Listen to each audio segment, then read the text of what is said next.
네, 안녕하십니까. 정윤태 신지식인 TV입니다. 전 국립 한국복지대학교 특임교수를 역임한 정윤태입니다. 네, 시민사회단체 세금으로 지원 왜? 네, 이 주제로 좀 말씀을 드리겠습니다. 지금 이제 이런 기사가 나왔어요. 2021년 7월 6일 기사인데요. 박원순표 마을센터 인건비 267억 시민단체 위한 일자리냐 이렇게 이 단체가 이 사업에 대해서 처음에 인건비가 4억 8천만 원이었는데 그런데 56억으로 늘어난 겁니다. 이거 뭐 10배 뭐 이상이 늘어난 거죠. 56억 이상으로 늘어났는데 이런 이제 상황들을 우리가 보게 되면은 사단법인 이 박 전 시장 측근이 설립을 주도한 사단법인 마을이 이 시에서 위탁받아서 운영을 하고 있다라는 거예요. 이렇게 다른 마을센터 상당수도 사단법인이나 사회적 협동조합 등 민간이 운영을 하고 있다라는 것입니다. 그러면서 마을센터가 빠르게 몸집을 불린 것이 시민단체 출신을 위한 일자리 늘리기 아니냐는 의심이 나온다. 이렇게 나오고 있어요. 상근직 센터장 연봉은 4,680만원에서 5,100만원, 네, 사무국장은 4,200에 4,680만원입니다. 또 이 관련 분야 상응하는 활동 경력이 8년인 이상, 사무국장은 6, 8년 정도는 돼야 지원할 수 있다. 뭐 이렇게 나오고 있어요. 근데 이런 공익운동을 한다라는 사람들이 이렇게 많은 연봉을 받고 이게 다 세금으로 지금 지원이 되고 있는 거예요. 뭔가 좀 이상하지 않나요? 네. 제가 이런 거에 대해서, 이런 구조에 대해서 한번 좀 설명을 드릴게요. 네. 많은 사람들이 뭐 공익을 내세웁니다. 뭐 장애인을 내세우기도 하고, 노인을 내세우기도 하고, 뭐 한부모 가족을 내세우기도 합니다. 각종 그러한 것들을 내세운 다음에 사회운동이랍시고 이렇게 해요. 하고 나서 이제 정치권하고 손을 잡게 되죠. 정치인들은 표가 필요한 거예요. 표가 필요하고 일반 우리 국민들은 먹고 사는 게 힘듭니다. 네, 그래서 시장에서 장사를 하든 뭐 회사원이든, 네? 또는 어떤 중소기업이나 이러한 것을 운영하든 먹고 살기 힘들어요. 정치에 관심을 갖기가 힘듭니다.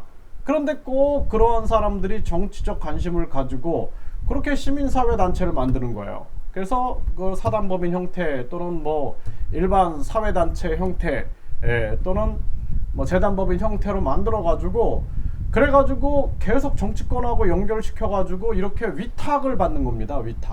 위탁을 받아서 거기서 이제 지원금을 받게 되는 거예요.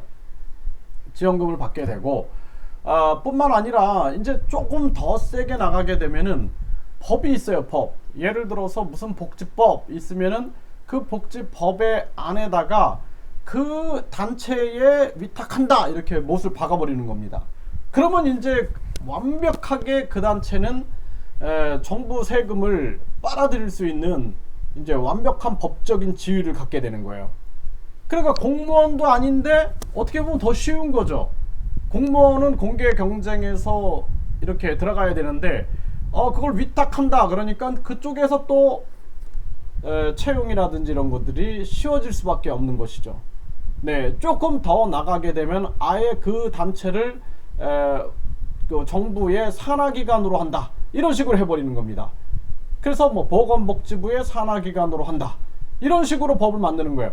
그럼 국민들은 몰라요. 살기 힘든데 우리가 그런 걸 어떻게 압니까? 그런데 교묘하게 그냥 일반 단체로 시작을 했는데 그 단체가 어느 날 보니까 위탁 기관이 돼 있고 어느 날 보니까 그냥 거기 뭐 복지부라든지 여기 산하기관이 돼 있는 거예요. 그리고 거기서 모든 걸 다 수행하고 있는 겁니다. 그러면서 또 준 공무원이 되고 나중에는 이제 공무원화 돼 버리는 거죠. 우리 사회가 이렇게 흘러가고 있는 거예요. 그래서 제가 과거에 이렇게 많은 뭐 장애 아동을 위해서 또 다양한 사회 활동을 했어요. 그때마다 느꼈던 게 뭐냐면 왜 이렇게 사회에 일 안 하는 사람들이 이렇게 많은가. 그런 사람들, 그러니까 진짜 그 문제를 해결하고자 하는 사람들이 아니라 이 어떤 뭐라 그럴까요? 아주 그걸 아주 무슨 제주권 전문가? 예, 전문가 아주 그냥 시민사회단체 전문가들이 이렇게 많아요. 그래서 그들이 목적하는 것은 뭐냐면 명분을 내세워 가지고 정부 세금을 끌어가는 거죠. 그리고 아까 말씀드렸던 것처럼 처음에는 위탁을 받는 거예요. 지원을 받고 위탁을 받고 그 다음에는 법적인 지위를 확보하고 조금 더 들어가게 되면은 이제 정부 산하기관으로 들어가게 되는 것입니다. 공무원화 되는 거죠. 이렇게 이런 어떻게 보면 편법이겠죠. 이렇게 해가지고 우리 국민들의 세금들이 새어나가고 있는 거예요. 이런 게 굉장히 많습니다. 네. 그래서 이런 시민사회 단체에 정부의 돈이 지원되는 거 또는 정부의 역할이 이쪽으로 위임된 것들을 다 찾아내가지고 이걸 없애버려야 돼요. 없애버려서 공정한 사회로 만들고 그리고 새어나가는 세금을 국민 권익금으로 나눠줘야 됩니다. 국민에게 나눠줘야 돼요. 그렇지 않고 그냥 정부 돈은 눈먼 돈이다 라고 생각을 하니까 그냥 너도 나도 그냥 돈을 빼가는 데만 정신이 없는 거예요. 그러니까 제가 예전에 그 자폐증 예방 그 운동을 할 때 별의별 사람들이 다 들러붙는 겁니다. 뭐 자기가 뭐 국회에서 활동한 사람이다. 뭐 자신이 무슨 뭐 시의원을 한 사람이다.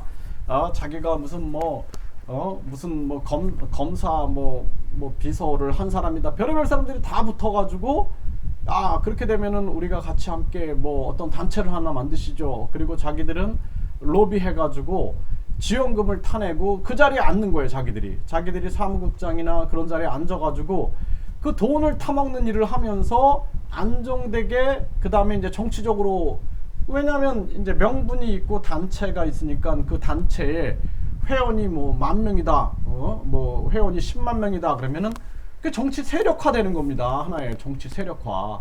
그 정치적으로 세력화 시켜가지고 또 표를 주네 안 주네 하면서 딜을 하게 되는 거예요. 정치인들과 딜을 하게 되는 겁니다. 이게 우리나라의 구조적 모습이다라는 거예요. 그렇기 때문에 선량한 양심을 가지고 있는 국민들은 계속해서 그냥 피를 빨릴 수밖에 없는 구조인 거고 우리 선량한 국민들은 양심의 소리가 나지 않고 뭔가 좀 상식적이고 양심적인 소리가 나지 않고 왜 저 정치권이 저렇게 흘러가지? 그 뒤에서 움직이는 세력들이 있는 거예요. 움직이는 세력들. 너 그렇게 안 움직이면은 표 안 줘. 이렇게 되는 거예요. 그러니까 그쪽 눈치 보고 그렇게 움직이게 되고 그들의 비호하에 정치가 움직여지고 있는 것입니다. 그러니까 양심적인 정치가 되지 않고 뭔가에 끌려가는 정치가 되는 거예요. 그래서 우리가 이러한 부분들을 우리 국민들이 명확하게 알아야 된다는 겁니다. 그리고 그냥 일반 사람들이 그래 그 돈을 그냥 두면 또 누가 먹잖아요. 누가 먹으니까 이렇게 저렇게 그렇게 빨아가는 거에 대한 명분을 세워놓는 거예요. 예? 그래서 국민 권익금으로 줘야 된다. 그 돈이 적어도 상관없어요. 저는 그렇게 봅니다. 그래서 국민 권익금을 우리 국민들이 매달 뭐 20만 원씩만 받아도요. 이거 우리가 국민 권익금을 받고 있네. 그리고 공공기관 그리고 공공기관도 성과급을 다 폐지하고 이 수익금은 국민에게 권익금으로 나눠주는 거예요. 또 공기업이 있어요. 공기업. 말만 공기업이라고 해놓고 그 다음에 그 공기업을 이제 사기업화하고 막 그러잖아요. 이제 그런 일들이 있었는데 왜 그동안에 그렇게 했냐면은 그것을 불공정한 그러한 경쟁에서 우위를 취하고 있는데 중요한 것은 뭐냐면은 그 수익금을 공기업들이 자기들 성과급 잔치를 하고 있다는 거예요. 그게 아니라 국민에게 돌려줬다라면은 국민이 지켜낸다라는 거예요. 국민이 진짜 뜻있는 국민들이 수익금을 많이 만들어내서 국민 권익금으로 갈 수가 있다라는 거죠. 또 4차 산업혁명에 해당되는 다양한 산업들을 우리가 국민기업으로 만들어 가지고 거기서 수익금은 국민에게 권익금으로 나눠주게 되는 거예요. 그렇게 되면 국민들이 어떨까요? 철저하게 주인의식이 생기게 되고 철저하게 감시를 하게 되어 있습니다. 감시를. 그래서 이 시민사회단체들이 세금으로 빨아가고 있는, 그리고 각종 정부 기관의 산하기관으로 들어가 있는, 또는 법정 단체로 인정을 받고 있는, 각종 지원금을 받고 있는 이런 단체들을 다 전수조사해야 됩니다. 그리고 그 돈이 다 얼마인가 조사해 가지고 그 돈을 다 국민 권익금으로 국민에게 돌려줘야 됩니다. 국민에게 직접 지원해 줘야 돼요. 꼭 중간에 이런 단체들이 껴가지고 다 인건비, 아까도 보셨죠? 인건비가 계속 올라가는 거예요. 인건비가 56억 5,100만 원 올라갔잖아요. 그 말은 공익이라고 얘기해 놓고 결국에는 인건비와 그 안에서 만들어지고 있는 정치적 세력화에 대해서 우리는 생각을 안 할 수가 없다라는 거예요. 예, 이렇게 세상이 이루어지고 있는 거예요. 그렇기 때문에 우리 국민들이 정확하게 정신을 차려야 됩니다. 저는 제가 교육공무원을 했지만 교육공무원을 그만두고 세상에 나와가지고 세상을 경험한 거에 대해서 참 감사하게 생각합니다. 제가 공무원으로만 있었으면은요 아무것도 모르는 거예요. 저도 아무것도 모르는 겁니다. 그런데 공무원으로 있다가 세상에 나와서 다양한 사회 형태를 경험하게 되고, 또 정치권이 어떻게 돌아가는지 거대 양당을 경험해보고, 또 군소정당을 경험해보고, 다 경험을 해보니까 아이고 세상이 이렇게 돌아가고 있구나 라는 것을 알게 된 것이죠. 정말 저는 그것을 감사하게 생각하고, 그러한 것들을 국민들과 공유함으로써 정말 이 대한민국이 변화되기를 간절히 제가 바랍니다.